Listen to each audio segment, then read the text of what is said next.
भारत के रक्षा योजनाकारों के सामने ना एक बहुत बड़ा एक ऐतिहासिक फैसला खड़ा है। और ये मत समझिए कि इस सिर्फ कुछ हवाई जहाज खरीदने का सौदा है। नहीं, ये एक ऐसा फैसला है जो आने वाले कई दशकों तक सिर्फ देश की सुरक्षा ही नहीं बल्कि उसके औद्योगिक भविष्य की दिशा भी तय करेगा। तो सवाल ये उठता है कि एक देश, खासकर भारत जैसा देश, दो मोर्चों पर अपने आसमान की हिफाजत आखिर करता कैसे है?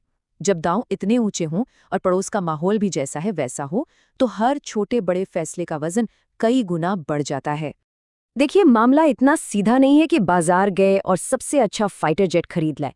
ये उससे कहीं ज्यादा गहरा और पेचीदा है। क्यों?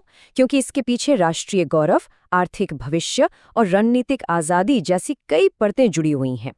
और यहीं पर असली दुविधा सामने आती है। एक तरफ है आज की फौरी जरूरत और दूसरी तरफ है भविष्य की बड़ी बड़ी महत्वाकांक्षाएं, और इन दोनों के बीच एक टकराव है। तो चलिए सबसे पहले इस संकट की जड़ को समझते हैं। आज के समय में भारतीय वायुसेना जिस सबसे बड़ी चुनौती से जूझ रही है वो है उसके लड़ाकू स्क्वाड्रनों की लगातार घटती हुई संख्या। अब जरा इस ग्राफ को देखिए। ये जो तस्वीर है ना, ये इस पूरे संकट की कहानी बयां करती है।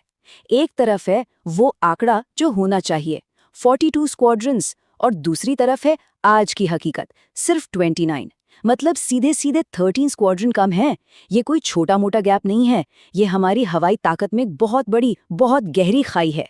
सोचिए, 180 से भी ज्यादा विमानों की कमी। और ये कमी तब और भी गंभीर हो गई जब हमारे पुराने MiG-21 बेड़े रिटायर होने लगे। ये सिर्फ एक नंबर नहीं है, ये हमारी हवाई क्षमता में एक असल और सच कहूं तो एक खतरनाक कमी को दिखाता है। तो सवाल ये है कि इस संकट से निपटने का सबसे तेज रास्ता क्या है। इस सेक्शन में हम समझेंगे कि आखिर क्यों एक खास विमान इस दौड़ में सबसे आगे दिखाई दे रहा है। रफाल, ये कोई नया नाम नहीं है। ये एक आजमाया हुआ प्लेटफॉर्म है जो पहले ही भारतीय वायुसेना में अपनी कीमत साबित कर चुका है। ये सिर्फ कागज पर ताकतवर नहीं है, बल्कि इसने मुश्किल से मुश्किल हालात में अपना दम दिखाया है। अच्छा, तो बाकी विकल्पों का क्या हुआ? चलिए देखते हैं। अमेरिका का मशहूर स्टेल्थ फाइटर F-35, इसकी कीमत आसमान छू रही थी, टेक्नोलॉजी ट्रांसफर को तैयार नहीं थे और ऊपर से कई तरह के अमेरिकी प्रतिबंध। इन सब वजहों से ये भारत के लिए कभी एक असल विकल्प बन ही नहीं पाया। और बिल्कुल यही हाल हुआ रूसी Su-57 का। एक तो अंतर्राष्ट्रीय प्रतिबंधों का खतरा हमेशा बना रहता है, और दूसरा रूसी हथियारों के रखरखाव में जो दिक्कतें पहले से आ रही हैं, उन्होंने इसे एक बहुत ही जोखिम भरा सौदा बना दिया। तो ये भी दौड़ से बाहर हो गया।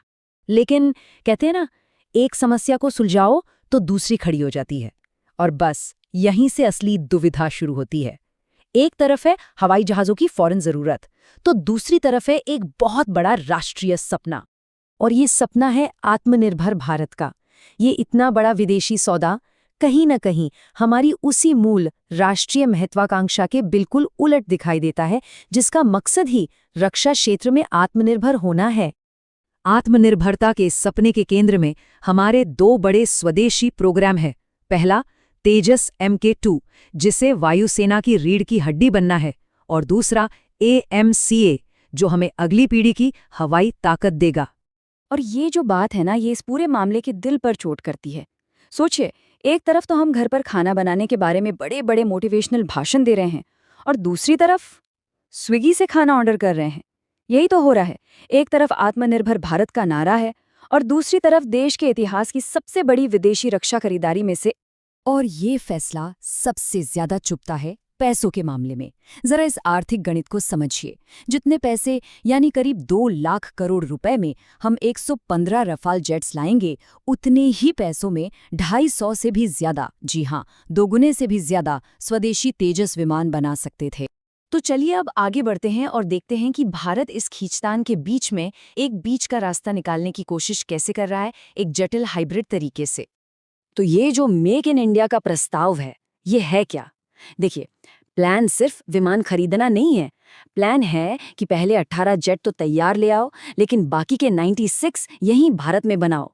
उनमें ज्यादा से ज्यादा स्वदेशी सामान इस्तेमाल करो, और तो और इंजन बनाने और मरम्मत का हब भी यहीं भारत में बनाओ।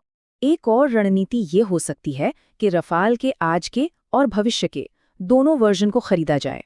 मतलब F4 वर्जन से आज की कमी पूरी कर लो और F5 वर्जन जो भविष्य की तकनीक यानी AI और ड्रोन युद्ध के लिए बना है उससे बाद में लो। ये हमारे अपने AMCA प्रोग्राम के लिए भी काफी अहम हो सकता है। तो कुल मिलाकर ये फैसला सिर्फ कुछ जेट्स खरीदने का नहीं रह गया है। ये फैसला इस बारे में है कि भारत भविष्य में एक सैन्य और औद्योगिक ताकत के तौर पर खुद को कहाँ देखता है। और ये हमें वापस उसी एक सवाल पर ले आता है, वही मूल दुविधा, आज की फौरन जरूरत को चुनें या फिर कल की रणनीतिक आत्मनिर्भरता पर दांव लगाएं। ये दो बहुत ही शक्तिशाली और एक दूसरे से बिल्कुल अलग ताकतें हैं जो हमें खींच रही हैं। और ये जो कहावत है ये बहुत कुछ कहती है। ये इस बात पर रोशनी डालती है कि हमारे अपने देश में रक्षा उत्पादन में कुछ गहरी, कुछ पुरानी दिक्कतें हैं।